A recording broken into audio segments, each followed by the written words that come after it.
About living in Silicon Valley today, Thursday, September 7th. Let's get moving. Uh, Keller Williams is screwing over their longtime franchisors. That's one. Hurricane is coming for the real estate market.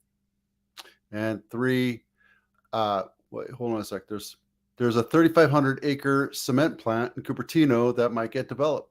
Let's talk about it. All right, let's get into this.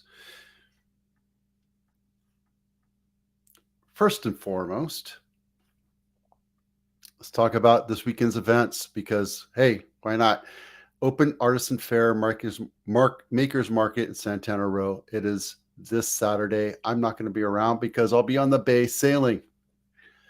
Yeah, I am not a sailor, so I'll tell you all about it. Maybe I'll take some video about it and you can watch me. Anyway, Mountain View Art and Wine Festival, Saturday and Sunday. Let me know if you'll be there because I might be there Sunday afternoon. Might be. I don't know yet. Just, yeah. And then one other thing I wanted to point out is Foodie Land. It's Friday and Saturday and Sunday, San Jose. Where is this? Let's take a quick look. Old Tully Road. Oh, at the center.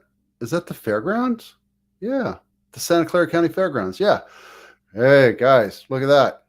$5 to $7 to get in, and I guess you could just. I bet it's just a bunch of different caravans, roach coaches. Hey, Michelle, you're going to be there. Right on. Okay. Let's see what else. You got this. I know I misspelled it. I misspelled it twice, but that's okay. Get out there and exercise. Period. Guys, listen, I'll tell you straight up. Your life will be a whole lot better once you get past the initial pain, because it takes about 2 weeks to get into decent shape, whatever you're going to do. But to get out there, get some fresh air, get some vitamin D, get out there. You got this. The real deal. Keller Williams to cut off agents who leave. Well, so KW has always been, in my mind, kind of a cult. Nothing against their people or whatever. It's just that their entire focus is about recruiting other agents because it's an MLM, multi-level marketing. They get big off of people that they bring in. I work for a company that's an MLM, but I don't recruit people that way. I've never been into that kind of thing. The only reason why I went to that company is the administrative support and amazing splits, right? Because I can run my business the way I can run my business and not be told how to run a business the way they want them to do it. So anyway, Keller Williams is screwing over longtime franchisees and people that work for them because they went to a different company, mostly because they got hurt by a company called EXP, which is a spinoff of Keller Williams. Not that you have to care, but the reason why I'm not a big fan of EXP is all they do is teach people how to recruit. That's all they do. Their entire focus is recruit. And the problem with Keller Williams and EXP is they go and say they have more people in their organization than any other company, which, okay, so what? But let's talk about how many transactions each one does on the aggregate. Let's talk about how much revenue they bring in on the aggregate. They're not a great sales company outside of recruiting, which that's sad for KW. I think they need to go back and revisit why they are making that decision.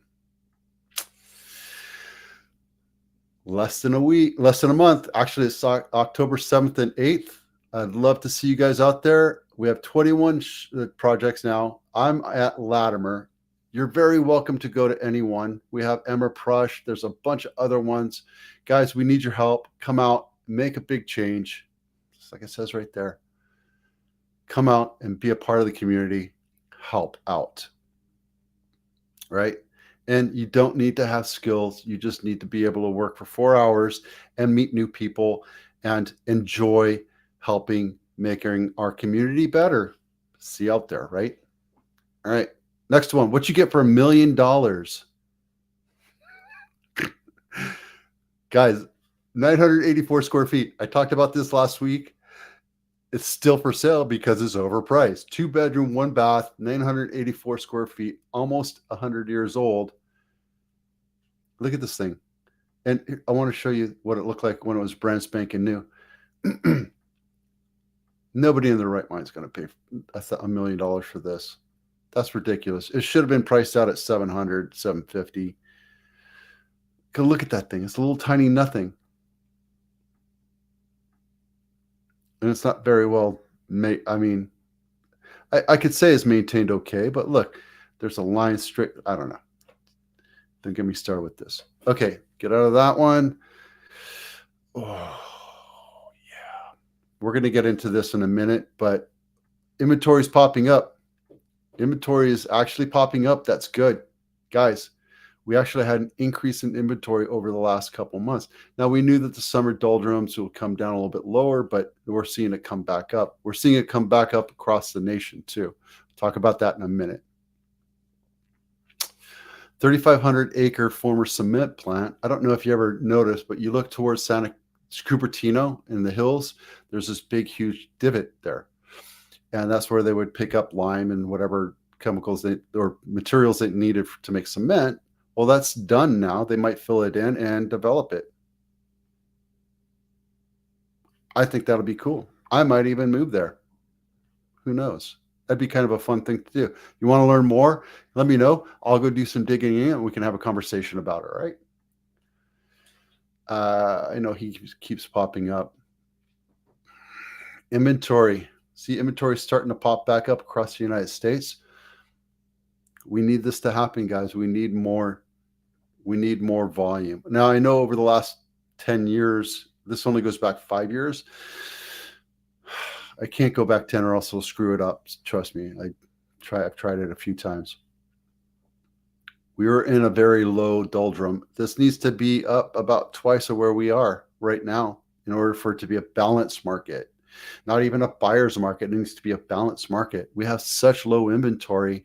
7% is going to keep us at where we need. And I think we're going to see rates come down. I think we're going to see rates come down below 6% before the end of the year.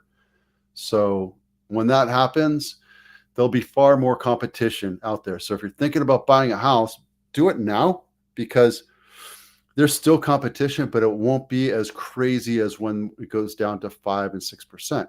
Just telling you, you're going to have a lot better time buying a house now than you are now. We have a lot of my agents that work for me are getting into transactions right now because now they know they can go in 7%. I know you're not going to get as much house, but at the same time, you don't have as much competition. And that's where you get screwed because when there's a ton of competition, buyers have to pay $100,000, $200,000, $300,000 over list price. And that sucks for everybody. I mean, it doesn't suck for the seller, but there you go. All right.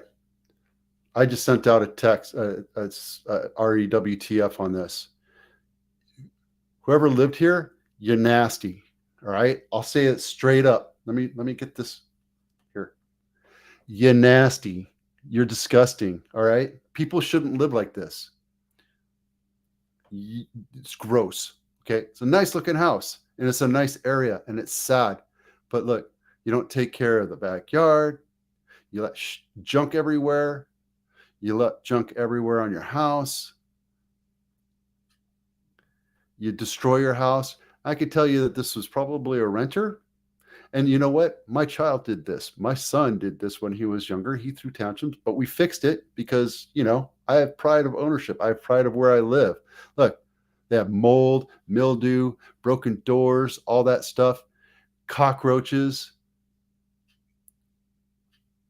I feel sorry for whoever's going to take over this. Now, the good news is this is only for $75,000. It'll probably go for a little bit more.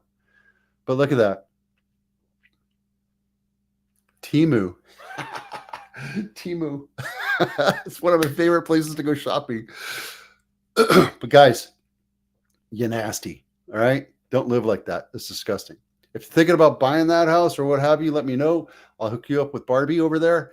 She's an amazing real estate agent. Love her to death. And if you're looking at buying or selling, go to that link right here. I'll help you find houses, or I can put you on a specific search. Let's talk about inventory. This just came out right here. This is a very good graphic of how low our inventory is, right? This was last month's 550 or 5,500. We only have 700 more, right? Now, these numbers are going to change over time. I can tell you specifically that when you look at these numbers, I got rid of it already. When you look at those numbers, they change every month. They seem to change. So this is a living, breathing organism of a thing. But we're at 60% of where we should be, guys, as far as inventory is concerned. That's why prices will continue to stay where they are, if not go up a little bit. What happens if the market crashes? Well, even when the market crashes, we come down a little bit. What happens if the economy crashes? Prices will come down, right? But right now, there's a lack of inventory. There's still demand, and there's constant houses being sold. And if you look here, 18 houses in Cupertino, 18 houses and right now 289, really 345 houses for sale in San Jose. That is not enough. It makes it a natural seller's market, and it's not healthy. And it's because a few things. I had a listing appointment yesterday. I talked about this. It's the Airbnb gurus having everybody buy houses, and that locks down the inventory. It's Vanguard and BlackRock buying up houses, and that's not safe or healthy for anybody.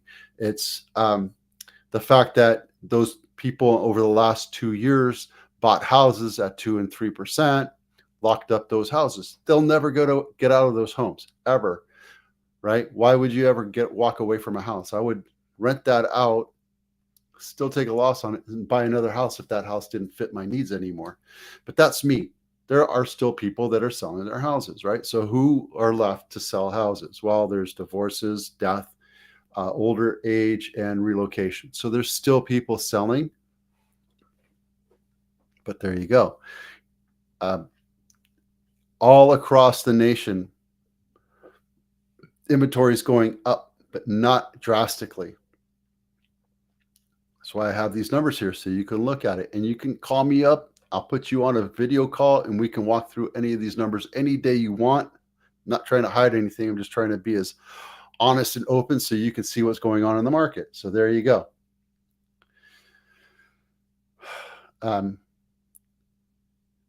Yeah, there's just not enough houses for the demand these days. And I understand there's a lot of people that are in positions where they can afford to buy a second house or an investment property or what have you. There's a lot of people that can't afford to buy houses. I understand that. But you can, and there's ways. And there's financial intelligence. There's a link down below. We talk about this every week. We teach you all the things you need to know to become financially capable. And I might change it. I just thought about chasing freedom as a title. Tell me what you think about that. Patrick McAndrew, my financial advisor guy, he said, I don't know if I like financial intelligence. Well, okay, so we're throwing around the number, but here's the thing. You learn how to run your life like a business, run it efficiently, run it with less debt, more proactive income, all that other stuff, how to invest money and make yourself financially independent. There's a gal right here. I'm going to read this. I just saw it before I popped on live. It's a gal who moved to Cincinnati. She quit her job, 35 years old, had a net worth of $470,000, semi-retired, only works 7.5 hours a week. Moved to Cincinnati, doesn't have to play the game anymore. She's out of the rat race because she doesn't want to play that game anymore. God bless her, right? So there's ways to do that. Anywho, we'll talk more about that next week. Hey, you have a great weekend. If I see you at one of those events, come up and say hi to me. I'm Vito with Abitano. We'll see you out there. Have a great weekend.